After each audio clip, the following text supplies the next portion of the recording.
Good afternoon, Anne. How are you? Hi, Matt. I'm doing well. How are you? Busy. It's just sales and marketing, just nonstop. So Sales and marketing. Yes, I think all of the fall episodes with Matt are busy marketing and we're growing and we're going to the moon. yeah, I mean, that's literally it. Yeah, that winter will probably be like that in winter. I'm working on product too, but it's just like incremental updates. I don't need to make any like big issues. I'm just like improving the product I see. every few days, but it's not like, things that take up a lot of time. So I spend a lot.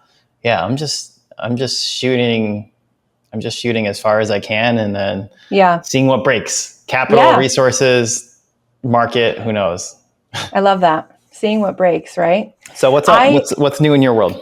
I am I'm excited. I'm having more conversations. I'm putting more energy around this idea because I feel such a strong conviction around it that I think it's the perfect next move for Fix and Form, that I'm just leaning into it and we're going. So I think I've done enough self-development and books. I mean, obviously there's still more that's going to continue, but with the work I've done this year and learning more about being a business owner, which it's funny because I've owned a business for 11 years and I feel like I don't know how to be a successful business owner, which is great because there's always things that we can learn.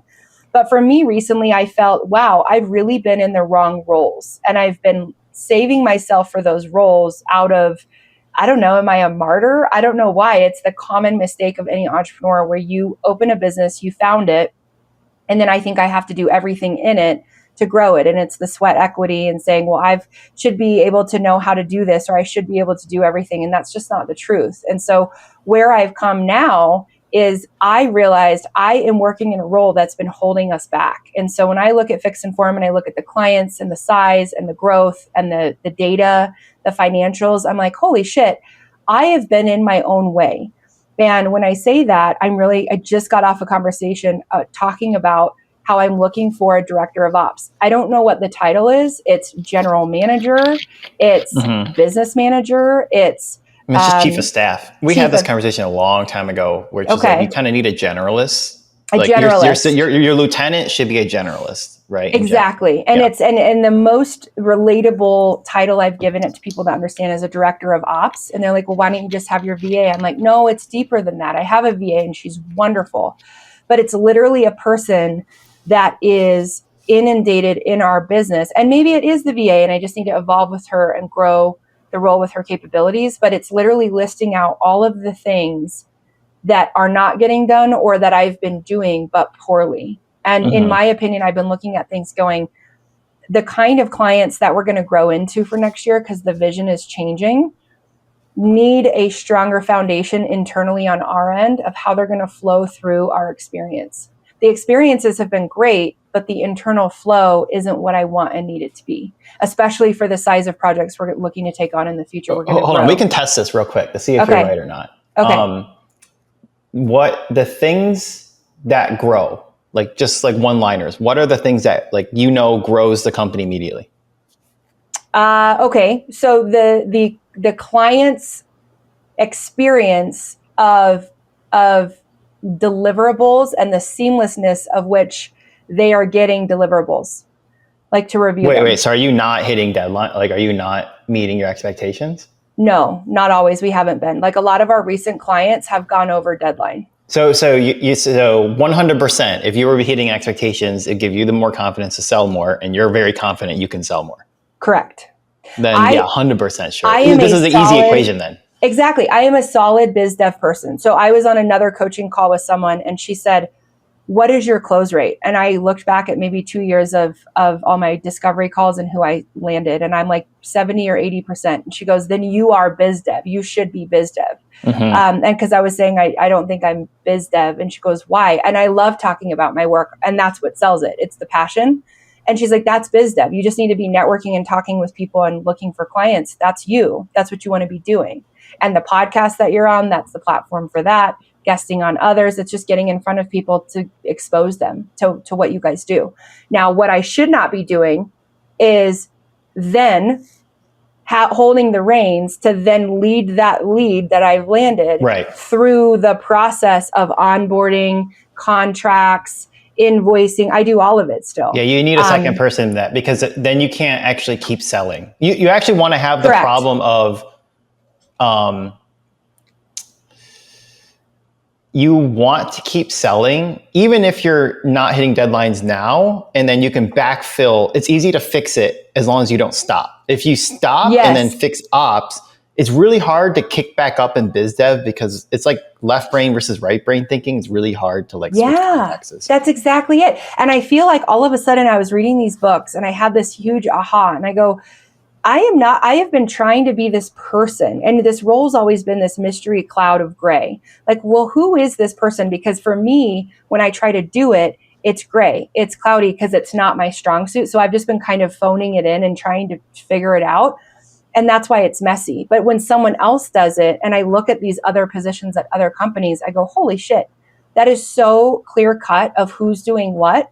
And I think it's been impacting both my external brand experience and internal brand experience. So my team of contractors, we've been on some bigger projects this year that are more in line with where we're going next year, because we're growing our target audience and we're working on a lot bigger brand projects.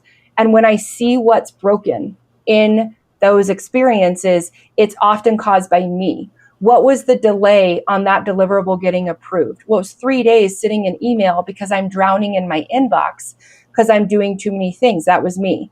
What was the reason that this client had to check in with us on text because we hadn't gotten back to them on what they sent us? It was me, because it was sitting in my inbox. And so I keep realizing, I think God's got to keep knocking this in my head because I'm so stubborn, but it's like, you are the bottleneck.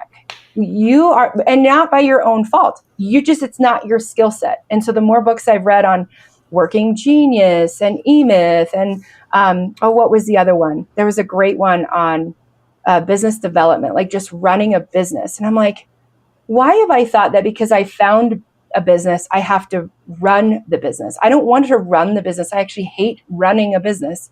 I want to found businesses. I want to grow those businesses and sell them and keep being the visionary of how we're going to do cool shit. And someone needs to run it for me. And who's that person? Well, you're running it too. You're just not doing day-to-day ops, right? You're just doing selling. So I mean, like selling relationships. So like, I'm now putting this energy out there for the first time ever, and I'm getting over some big fears because I've never done it. I'm looking to fundraise. What does that look like? Am I looking for a power story to send friends and family, which I probably am going to do, to see if anyone has extra capital? They're like, oh, I'd love to invest in your brand and help you grow, because that can happen. Am I looking is this brand still, so if this is a rebrand of Fix It Form, you're trying to raise, is it still going to be a consulting model? It's the same model. It's just I'm looking to raise to hire this person. How do you do that? I have never heard anyone successfully raise for a consulting business. I think I'm probably going to well, hold on, let me take a step back. The money you put in, right? So if I want to buy gold, it's an asset. So it's investing. If I buy your brand, what is the asset? That's a good question. That's why I don't think it's investors. I don't think it's people putting money in to get bigger something out. I think it's more of an SBA loan. I've been kind of leaning that way anyway. I've talked to some people who are in the startup world of raising and getting funding, and it just doesn't feel right. It never sits right with my intuition and my gut. So I'm like, I don't think it's that. And I've also listened to you a lot as we've done these shows talking about raising and getting that investor on your back, and it's like a rocket, and they want to just blast and grow you as quickly as possible. And we're not a startup. We're a lifestyle business. And right now we're a small business that I'm seeking to grow to a bigger business. So I think it's more of an SBA loan to say, look, I need capital to at least fund 6 months of this role, because I know that with having this role and the way that our systems are already in play, and I can stay in my lane and they stay in theirs, I know how much we're going to grow and how much revenue this is going to bring in. Let me test this. Would you bet the whole family that's true or not? Yeah, I would. Okay, then that's an easy decision. 100%. Yeah, and that's a great test, because I've kind of sat on the fence with it for a while. Like, I don't know. And then I've been having conversations, and then I've been meeting people in businesses that are of the size that I'm trying to get us to by joining this new networking system. And it was within that new networking system that I finally met some of the next level fish of people where I want to go. And I'm looking at that and I'm having these conversations and I'm breaking down their hierarchy of structure and staff. I took all these screenshots on these calls of these org charts. And they're like, well, it's kind of messy still, but this is us. I'm like, that doesn't look messy at all. I feel messy, but that feels organized. And then they're at the point where they're going, and this is pretty messy. We're getting here. And I'm like, this is so cool because they're the next step of where I want Fix Inform to grow. So we're rebranding Fix Inform and we're going local. We're going to niche in completely. We're not going to do nationwide virtual work. It's done. We're going to be Denver's premier branding agency, and we're going to be Boulder too, right? Or like around that area. It's Denver. We're going to use Denver because it's the Denver metro area, but Denver is the very notable Colorado brand name. So not Colorado, it's Denver. And it's going to be the metro area as well, but it's literally going to be the Denver Dream Team. So I'm changing up my team of consultants to just be local. And it's the Denver vibe. It's the Denver flavor. We're going to lean into a little bit of that pretentiousness of us Denver natives that we have. And we know Denver business, and I know it so well. And I've been doing some Denver projects that I just love. And the truth is, I'm defining the kind of work life I want in the future. And for me, if I own a business, I've got to change it and make it work for me. And I've decided I'm really sick of doing virtual work. I'm really sick of meeting clients in different states, and I love helping them. But at the same time, I want people to come to my office. I have an office for a reason that's beautiful. And the most enjoyable client work that I've done lately has been when they get to come in person to my office or I go to theirs. And then we can ideate, we can use whiteboards, I can have my team members join and we're all together. That collaboration process, I think since COVID, is something that I'm craving because everybody's just now on the screen. And I just don't want to be working like that. So I was literally the other day walking and I was like, holy shit. I can call the shots for my business. Like it was almost like I was owing all of these other people this, whatever I was giving them, or, just how I was kind of letting all of the structure of my business just happen because that's how it was. And all of a sudden this thought hit me on my walk of like, you don't have to do this anymore. This is your damn company. You started it and you own it 100%. Like, what do you want out of your work? And Fix Inform is my primary work still. And then I have other ventures that are growing. But in that work, I was like, yeah, I don't want to be my SEO game for national. It's hard, right? I want to be localized. And some of the local articles and the local projects I've been doing to get local coverage have gotten me way more exposure with SEO and AI, just like finding us niched here than anything else I've done. I'm like, that's it.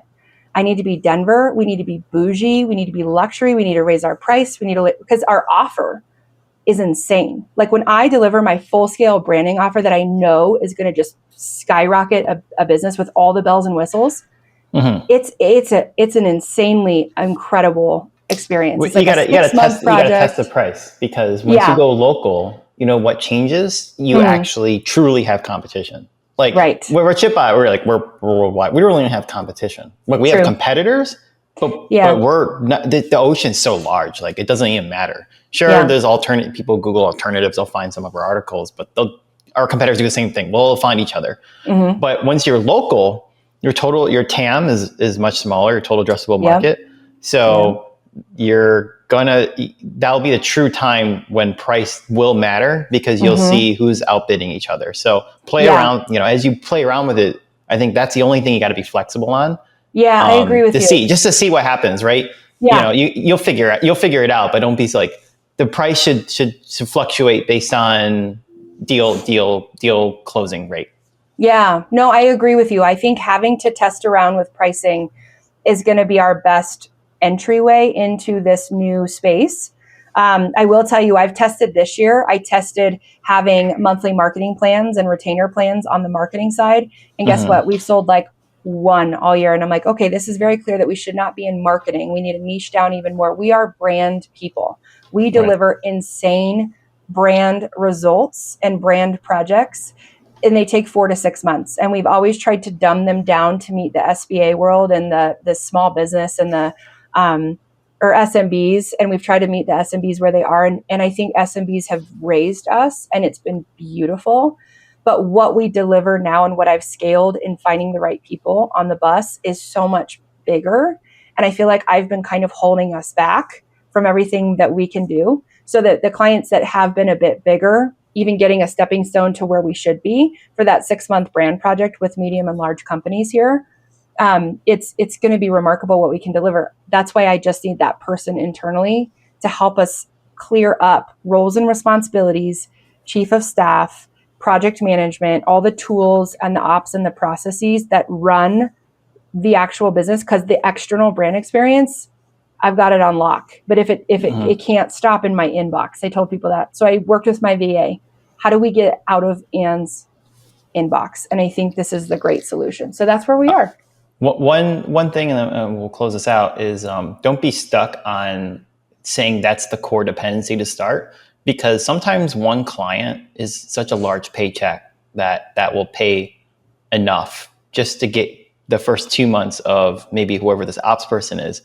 Which I love that you said that, because that was in the back of my head. Yeah, that's a trap, because it's a very easy way to say, I'm gonna procrastinate more because I don't have this person. Like, it's like the easiest way to just be stuck forever.